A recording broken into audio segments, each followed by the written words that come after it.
हिंदी साहित्य प्रथम वर्ष के विद्यार्थियों, द्वितीय प्रश्न पत्र की पुस्तक गद्य सागर से हम मोहन राकेश की कहानी मलबे का मालिक का लगातार अध्ययन कर रहे हैं। इसके जीवन परिचय को, मोहन राकेश के जीवन परिचय को हम पढ़ चुके हैं, जान चुके हैं। उसके बाद में कहानी प्रारंभ भी कर चुके हैं। भाग 1 में हम इसके कई कदम कहानी को पढ़ चुके हैं। पृष्ठ संख्या 28 के पर अब अंतिम गद्यांश पर आ जाइए। यहाँ से हम प्रारंभ करेंगे। यह मलबा, उसने अविश्वास के साथ पूछ लिया। मनोरी ने उसके चेहरे के बदले हुए रंगों को देखा।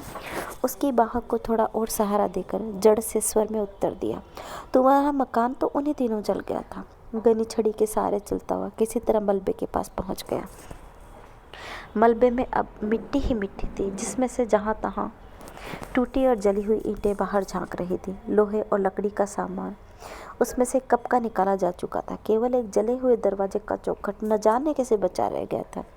पीछे की तरफ 2 जली हुई अलमारियां थीं, जिनकी कालीक पर अब सफ़ेदी की हल्की हल्की तह उभर आई थी।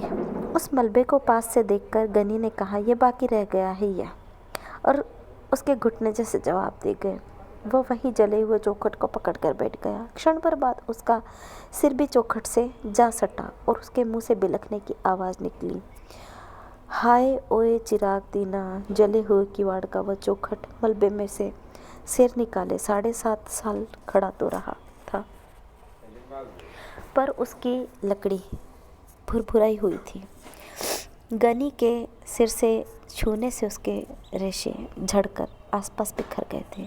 कुछ रेशे गनी की टोपी और बालों पर आ रहे थे। उन रेशों के साथ एक केंचुआ भी नीचे गिरा, जो गनी के पैर से 6-8 इंच दूर नाली के साथ बनी ईंटों की पटरी पर इधर उधर सरसराने लगा। वह छिपने के लिए सुराख ढूंढता हुआ जरा सा सिर उठाता, पर कोई जगह न पाकर 2-1 बार सिर पटकने के बाद दूसरी तरफ मुड़ जाता। खिड़कियों से झांकने वाले चेहरों की संख्या अब पहले से कहीं ज़्यादा हो गई थी। उनमें चहमे गोइयाँ चल रही थी कि आज कुछ न कुछ जरूर होगा। चिराग दीन का बाप गनी आ गया है, इसलिए 7.5 साल पहले की वह सारी घटना आज अपने आप खुल जाएंगी। लोगों को लग रहा था जैसे वह मलबा ही गनी को सारी कहानी सुना देगा कि शाम के वक्त चिराग ऊपर के कमरे में खाना खा रहा था, जब रखे पहलवान ने उसे नीचे बुलाया और आकर कुछ एक मिनट उससे बात करने की सोची। पहलवान उन दिनों गली का बादशाह था।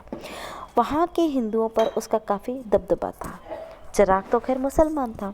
चिराग हाथ का कोर बीच में ही छोड़कर नीचे उतर आया। उसकी बीबी जुबैदा और दोनों लड़कियां किशोर और सुल्ताना खिड़की से नीचे झांकने लगी।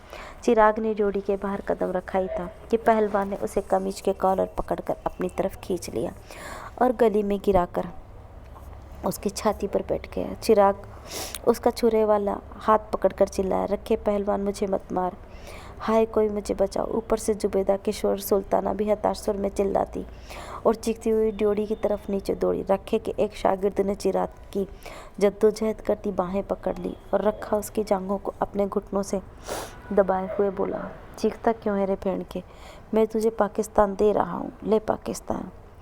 और अब तक जुबैदा, किशोर और सुल्ताना नीचे पहुँचे। चिराग को पाकिस्तान मिल चुका था। आसपास के घरों की खिड़कियाँ बंद हो गई थी। जो लोग इस दृश्य को के साक्षी थे, उन्होंने दरवाजे बंद करके अपने को इस घटना के उत्तरदायित्व से मुक्त कर लिया था। बंद किवाड़ों में भी उन्हें देर तक जुबैदा, किशोर और सुल्ताना के चीखने की आवाज़ें सुनाई देती रहीं।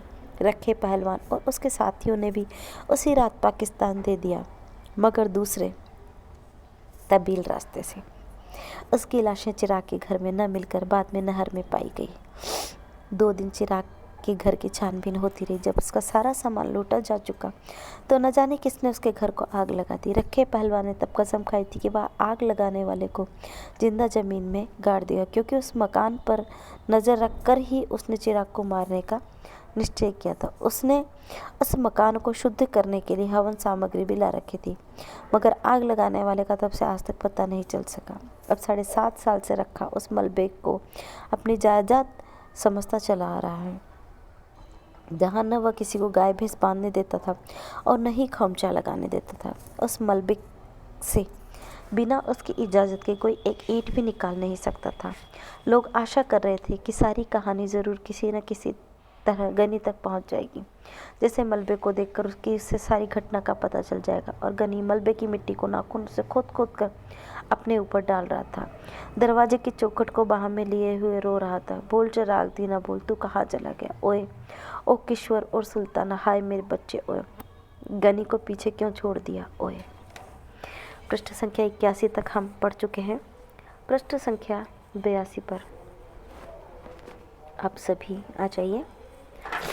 अरे भुरभुरे किवाड़ से लकड़ी के रेशे झड़ते जा रहे थे।